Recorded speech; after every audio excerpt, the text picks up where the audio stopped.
नमस्कार, आप देख रहे हैं महाराष्ट्र न्यूज और मैं हूं आपके साथ हर्षिता। उमेद संस्था पर आई मुसीबत को 20,000 औरतों ने निकाला आजाद मैदान में उमेद बचाओ मोर्चा। उमेद एक ऐसी संस्था जिसके साथ जुड़े 84 लाख परिवार, 84 लाख परिवारों का जीवन जीने का और कमाने का जरिया ये उमेद संस्था है। लेकिन सरकार ने बिना कोई नोटिस दिए इस संस्था से सारा कॉन्ट्रैक्ट छीन लिया और एक ऐसी ट्रस्ट प्राइवेट संस्था को कॉन्ट्रैक्ट दे दिया, जिसकी वजह से 84 लाख परिवार के लोग बेरोजगार हो गए। जिल्हा उपाध्यक्ष महिला काँग्रेस कमिटी आणि मैत्रीण महिला मंचची महाराष्ट्र राज्याची अध्यक्षता आहे।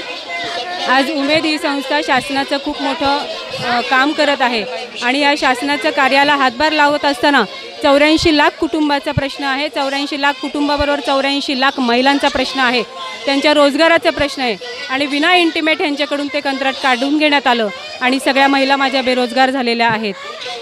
हा महत्त्वाची गोष्ट आहे। याच्यामध्ये यांनी जे CSSला जे कॉन्ट्रॅक्ट दिलेलं आहे तर ते कॉन्ट्रॅक्ट त्यांनी रद्द करावं। भरामधून सगळीकडनं ह्या आज महिला आलेल्या आहेत, कानाकोपऱ्यातून 34 जिल्ह्यामधून महिला आलेल्या आहेत। ह्या 34 जिल्ह्यामधून ज्या महिला आलेल्या आहेत तर ह्या आता म्हणजे कर्जपाणी काढून स्वतःची लहान लहान मुलं घेऊन त्यांच्या मागण्या पूर्ण करण्यासाठी आज आझाद मैदानावरती आलेल्या आहेत।